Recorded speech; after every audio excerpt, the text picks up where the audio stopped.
नमस्कार, आप देख रहे हैं डीपीएन लाइव न्यूज। मैं आपके साथ में आपका दोस्त आरबी प्रजापति। जिस तरह अडानी ने इस देश में खूब लूट मचाई, उसी तरह बचाव में अंधभक्त भी आए और अंधभक्तों ने तमाम पत्रकारों को जो अडानी की पोल पट्टी खोल रहे थे, किसी को एजेंट बताया तो किसी को बताया कि वह हिंडनबर्ग से मिला हुआ है। लेकिन यह किसी ने नहीं बताया कि आज अडानी के शेयर गिरने की वजह से तेल सस्ता हुआ, गेहूं सस्ता हुआ। इसका मुख्य कारण यह था कि पिछली बार 2022 में अडानी ने ताबतोड़ से गेहूं की खरीद फरोख्त की और उस गेहूं को दुगने रेटों में बेचा मार्केट में। यानी अब से एक महीना पहले, यानी 25 तारीख से पहले, ठीक गेहूं का रेट 25 जनवरी से पहले गेहूं का रेट 3,3500 और 3,800 रुपए पर था। अब वही गेहूं का रेट पुनः 2,500 रुपए आ गया। इसका मुख्य कारण क्या है? इसका मुख्य कारण है कि दूनम दून का प्रभाव जनता पर पड़ रहा था। आम आदमी की चमड़ी को उधेड़ा जा रहा था, उससे दुगना पैसा वसूल किया जा रहा था। वह पैसा जा कहां रहा था? अडानी सेठ को और अमीर बनाने के लिए भारतीय जनता पार्टी अपनी सत्ता का फायदा उठा करके उसे लगातार लोन पर लोन दिलाए जा रही थी। और फिर भी कहते हैं तमाम बैंकों से, भारतीय रिजर्व बैंक को यह पता ही नहीं कि हमारे पास से कितना कर्ज गया है। वे कहते हैं कि हमें कोई नुकसान नहीं हुआ। एक आम आदमी को देखिए, किसी एक आम आदमी पर अगर 50,000 रुपए का लोन होता है तो वहां पर आपके पीछे किस तरह बैंक वाले लग जाते हैं, किस तरह आपका स्टेटस गिर दिया जाता है, किस तरह आपको दिवालिया घोषित कर दिया जाता है। आप किसी अन्य बैंक से लोन नहीं ले सकते, आपको तरह तरह से प्रताड़ित किया जाता है। लेकिन अरबों खरबों रुपए जिसने डुबो दिए बैंकों के, उसके पर भक्त बोलेंगे नहीं, क्योंकि वह तो राष्ट्रवादी है। अब यह असर देखने को मिल गया। यदि आप अडानी के खिलाफ बोलेंगे तो उनकी आईटी सेल के तमाम एजेंट अब खड़े हो जाएंगे, आपको वेस्टर्न एजेंट कहेंगे। एक व्यक्ति ने मेरे भी कमेंट में लिखा कि आप वेस्टर्न एजेंट है। एक व्यक्ति ने लिखा संजय गांधी की भी जांच होनी चाहिए, मारुति की भी जांच होनी चाहिए। मजे की यह बात है, इस आईटी सेल में जो लोग जुड़े हैं शायद वह समझते हैं कि भारतीय जनता पार्टी की सरकार केंद्र में नहीं है। वे इतने अंधे और अनपढ़ हैं, उन्हें यह भी नहीं पता कि अब भारतीय जनता पार्टी की सरकार केंद्र में बैठी है, जो पिछले एक दशक हो चुका है। तो क्यों नहीं मारुति की जांच कराई दी जाती? क्यों नहीं रॉबर्ट वड्रा की जांच कराई दी जाती? लेकिन मामला कुछ और है।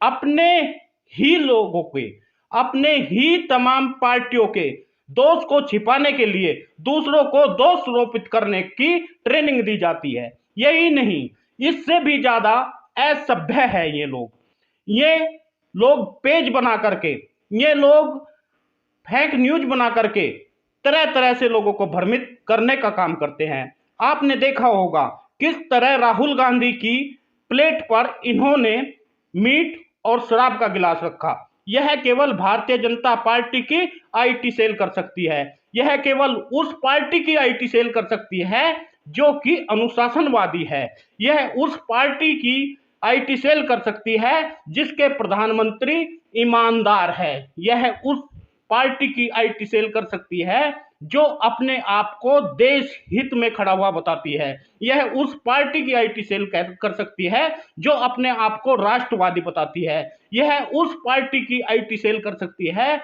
जो अपने आप को धर्मवादी बताते हैं। ऐसे लोगों के खिलाफ कार्रवाई क्यों नहीं होनी चाहिए? जो लोग फेक न्यूज बना करके, कुछ भी डाल करके इस तरह देश को बदनाम करने का काम करते हैं, कभी कभी तो ये गाली गलौज पर उतारू हो जाते हैं। इनकी घृणित मानसिकता इस देश को गर्त में ले जा रही है। इनकी घृणित मानसिकता इस देश में एक दरार पैदा कर रही है। ऐसे लोगों पर क्यों नहीं एक्शन लिया जाता? आज लगातार तेल के रेट गिरते हुए जा रहे हैं। आज तेल 130 रुपए लीटर हो गया, 180 रुपए से सीधा नीचे 130, क्योंकि अडानी ने अपना स्टॉक खोल दिया। अडानी के पास जितना भी माल था, अब वह जांच के डर से उस सबको बाहर निकाल रहा है। और भारतीय जनता पार्टी भी यही चाहती है, आरएसएस के लोग भी यही चाहते हैं कि लोग तरह तरह की बातों में उलझे रहे और इधर अडानी का किसी भी तरह माल बाहर निकाल दिया जाए। उसके बाद अडानी सीधा कहीं कंट्री में उसे पहुंचा दिया जाएगा। फिर देश को एक बड़ा घाटा झेलना पड़ेगा, यहाँ के नागरिकों को घाटा झेलना पड़ेगा, एलआईसी को झेलना पड़ेगा और यहाँ के बैंक डूब जाएंगे। आज अनिल अंबानी दिवालिया घोषित हो गए। उनको फायदा पहुंचाने के लिए प्रधानमंत्री ने बड़ा लोन दिया कि आप यहां पर राफेल विमान बनेंगे, लेकिन ना राफेल विमान बना और ना राफेल का बच्चा। ऐसे ही बहुत सारे लोगों को इस सरकार ने बाहर भेज दिया। नीरव मोदी, विजय माल्या, इस तरह से एक बड़ी टीम का गठन क्यों नहीं किया जाता? एक ऐसी टीम का गठन जो इसकी जांच पड़ताल कर सके। आखिर भारतीय जनता पार्टी के मंत्री, वित्त मंत्री कहते हैं कि यह सरकार का मामला नहीं है। देश में इतनी बड़ी हलचल होती है, ब्रिटेन में इस पर शोर मचाया जाता है, इंग्लैंड में शोर मच जाता है, अमेरिका की संसद में शोर मचाया जाता है, ऑस्ट्रेलिया में शोर मचाया जाता है। एक आरएसएस का प्रमुख कहता है कि यह सब बदनाम करने की साजिश है। अभी तक प्रधानमंत्री अमेरिका में रोज जाते थे, रोज प्रधानमंत्री वहां की प्रशंसा करते थे, वहां के राष्ट्रपति को बुलाते थे, तब उन्हें साजिश दिखाई नहीं देती थी। तब प्रधानमंत्री को अमेरिका अच्छी लगती थी, ऑस्ट्रेलिया के प्रधानमंत्री का यहां आना जाना था तब अच्छी लगती थी।